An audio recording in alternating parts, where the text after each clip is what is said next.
Hello, and welcome back to Storybook Nate. Today, we are reading Disney's Snow White and the Seven Dwarves. Long ago, in a faraway kingdom, there lived a lovely young princess named Snow White. Her stepmother, the queen, was cruel and vain. She hated anyone whose beauty rivaled her own, and she watched her stepdaughter with angry, jealous eyes. The queen had magic powers and owned a wondrous mirror that spoke. Every day she stood before it and asked, "Magic mirror on the wall, who is the fairest one of all?" And every day the mirror answered, "You are the fairest of all, O queen, the fairest our eyes have ever seen." As time passed, Snow White grew more and more beautiful, and the queen grew more and more envious. So she forced the princess to dress in rags and work in the kitchen from dawn to dusk. Despite all the hard work, Snow White stayed sweet, gentle, and cheerful. Day after day, she washed and swept and scrubbed, and day after day, she dreamed of a handsome prince who would come carry her off to his castle. One day, when the queen spoke to her mirror, it replied with the words she had been dreading. "Fair is thy beauty, Majesty, but hold, a lovely maid I see, one who is more fair than thee. Lips red as a rose, hair black as ebony, skin white as snow." "Snow White!" shrieked the angry queen. "She must be destroyed." The queen sent for her huntsman. "Take Snow White deep into the forest," she said, "and there, my faithful one, you will kill her." The unhappy man begged the queen to be merciful, but she would not be persuaded. "Remember my magic powers," she warned. "Obey me, or you and your family will suffer." The next day, Snow White, never suspecting that she was in danger, went off with the huntsman. When they were deep in the woods, the huntsman drew his knife. Then, suddenly, he fell to his knees. "I can't kill you," he sobbed. "Forgive me, sweet princess. It was the queen who ordered this wicked deed." "The queen?" gasped Snow White. "She's mad with jealousy," said the huntsman. "She'll stop at nothing to destroy you. Quick, run away and don't come back. I'll think of something to tell the queen. Now go, run, save yourself." Frightened, Snow White fled through the woods. Tangled branches tore at her clothes. Sharp twigs scratched her arms and legs. Strange eyes stared from the shadows. Danger lurked everywhere. Snow White ran on and on. At last, she fell wearily to the ground and began to weep. The gentle animals of the forest gathered around and tried to comfort her. Chirping and chattering, they led her to a tiny cottage.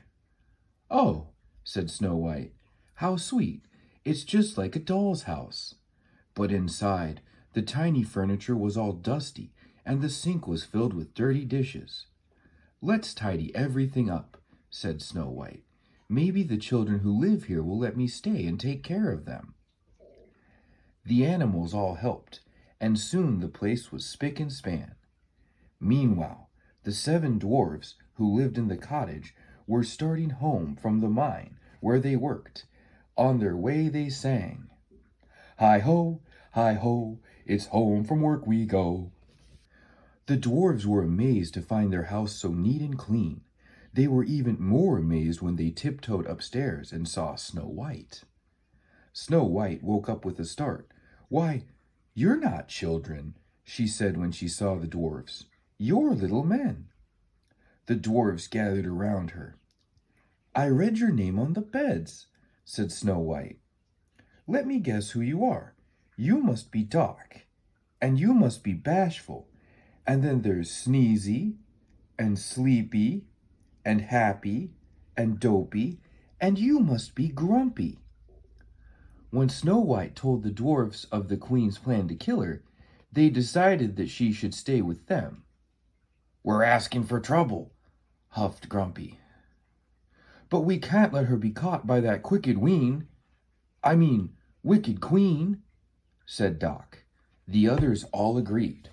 That night, after supper, Snow White and the dwarfs danced and made merry music.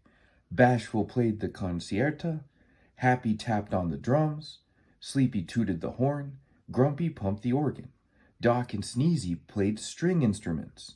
Dopey didn't know how to sing or play a tune, but he was very good at wiggling his ears. Snow White loved her new friends, and she felt safe at last. But the queen had learned from her mirror that Snow White was alive. "This time," she hissed, "I'll finish her myself." With a magic spell, she turned herself into an old peddler woman. She filled a basket with apples, putting a poisoned apple on top. "One bite," she cackled, "and Snow White will sleep forever. Then I will be the fairest in the land. Ha ha ha!" Next morning, before the dwarves left for the mine, they warned Snow White to be on her guard. "Beware of strangers," said Doc. "Right," said Grumpy. "Don't let nobody or nothing in the house."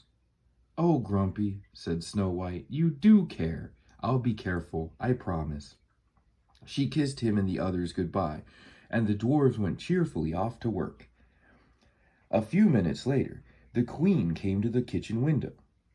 "Baking pies, dearie?" she asked. "It's apple pies the men love. Here, taste one of these." She held the poisoned apple out to Snow White. Snow White remembered the dwarf's warning. "But what harm can a poor old woman do?" she thought, "and that apple does look delicious." She bit the poisoned apple. Then, with a sigh, she fell to the floor. Alerted by the birds and animals that something was wrong, the dwarves raced back to the cottage. They saw the queen sneaking off, and they ran after her. As storm clouds gathered and rain began to fall, the dwarves chased the queen up a high rocky mountain. Up, up they went to the very top. Crack! There was a flash of lightning, and the evil queen fell to her doom below. But the dwarves seemed to be too late to help Snow White. They lifted her lifeless body from the floor of their cottage. She was so beautiful, however, that the dwarves could not bear to part with her. They built her a coffin of glass and gold, and day and night they kept watch over their beloved princess. One day, a handsome prince came riding through the forest. As soon as he saw Snow White, he fell in love with her. Kneeling by her coffin, he could not resist kissing her. Snow White sat up, blinked her eyes, and smiled. Snow White wasn't dead after all. The prince's kiss had broken the queen's evil spell. As the dwarves danced with joy, the prince carried Snow White off to his castle, where they lived happily ever after. And now we've reached my least favorite part of the book. No more book. Thanks for tuning in. Please like and subscribe, and keep reading.